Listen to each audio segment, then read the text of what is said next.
اذ یریکہم اللہ فی منامک قلیلا، جب کہ اللہ تعالیٰ نے تجھے تیرے خواب میں ان کی تعداد کم دکھائی.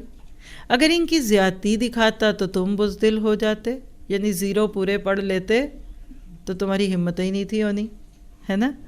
اور اس کام کے بارے میں آپس میں اختلاف کرتے، کچھ کہتے کر لیتے ہیں، کچھ کہتے نہیں کرنا. کوئی کہتا نہیں اللہ، وہ کہتا ہے اونٹ بھی. یہ اونٹ باندھنے والی حدیث ہمیں بڑی یاد ہے. وہ اونٹ بھی تو باندھو تو پھر توکل کرو، یہ تو خودکشی ہو جائے گی اگر ہم ایسے ہی بغیر ہتھیاروں کے میدان میں کود گئے. کچھ تو فاؤنڈیشن ہو، کچھ تو ہاتھ میں ہو. ہاں تو اللہ کہتے تم اختلاف کرتے، لیکن اللہ تعالیٰ نے بچا لیا. نوٹ کریں، کبھی کبھی کچھ باتیں ہمیں نہ بتا کر یا کچھ باتوں کی ہمیں خبر نہ دے کر اللہ ہمیں بچا لیتا ہے. وہ دلوں کے بھیدوں کو خوب آگاہ ہے. انسانوں میں 2 طرح کے انسان ہوتے ہیں. ایک بزرگ تھے تو ان کے 2 بیٹے تھے، اللہ ان کو سلامت رکھے. تو ایک بیٹا ذرا ہر بات میں یس کہنے والا، تو دوسرا سوچوں میں ڈلنے والا. تو وہ کہتے تھے کہ تم نے اگر کوئی کام کرنا ہے نا تو پہلے سے مشورہ لے لو، اور اگر کوئی نہیں کرنا نا تو یہ دوسرے سے پوچھ لو. تو بعض دفعہ پوچھا پاچھی میں کام ہونے والے بھی نہیں ہوتے، لیکن سب کا ساتھ بڑا خوبصورت ہوتا ہے. اگر ایک سپیڈ ہے تو ایک بریک بھی ہے.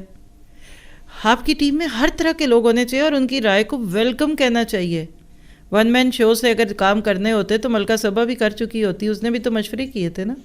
تو زندگی میں ہمیشہ ٹیم میں رہ کر اپنی سپیڈ کو اپ کیا کرے اگر آپ سلو ہیں، اور اگر آپ بہت تیز ہیں نا تو ذرا باقی ٹیم کو اجازت دیا کرے کہ جب آپ بہت ہی آگے جائیں تو وہ کھینچ بھی لیں آپ کو کہ آپ کدھر چلے، ذرا ادھر تو آئیے.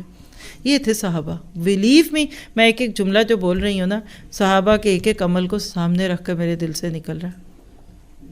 خالد بن ولید جیسی تلواریں بھی تھیں اللہ کے نبی کی ٹیم میں، اور عمر فاروق بھی تھے. دونوں اکٹھے نہیں رہ سکتے کیونکہ ایک میان میں 2 تلواریں نہیں چلتی.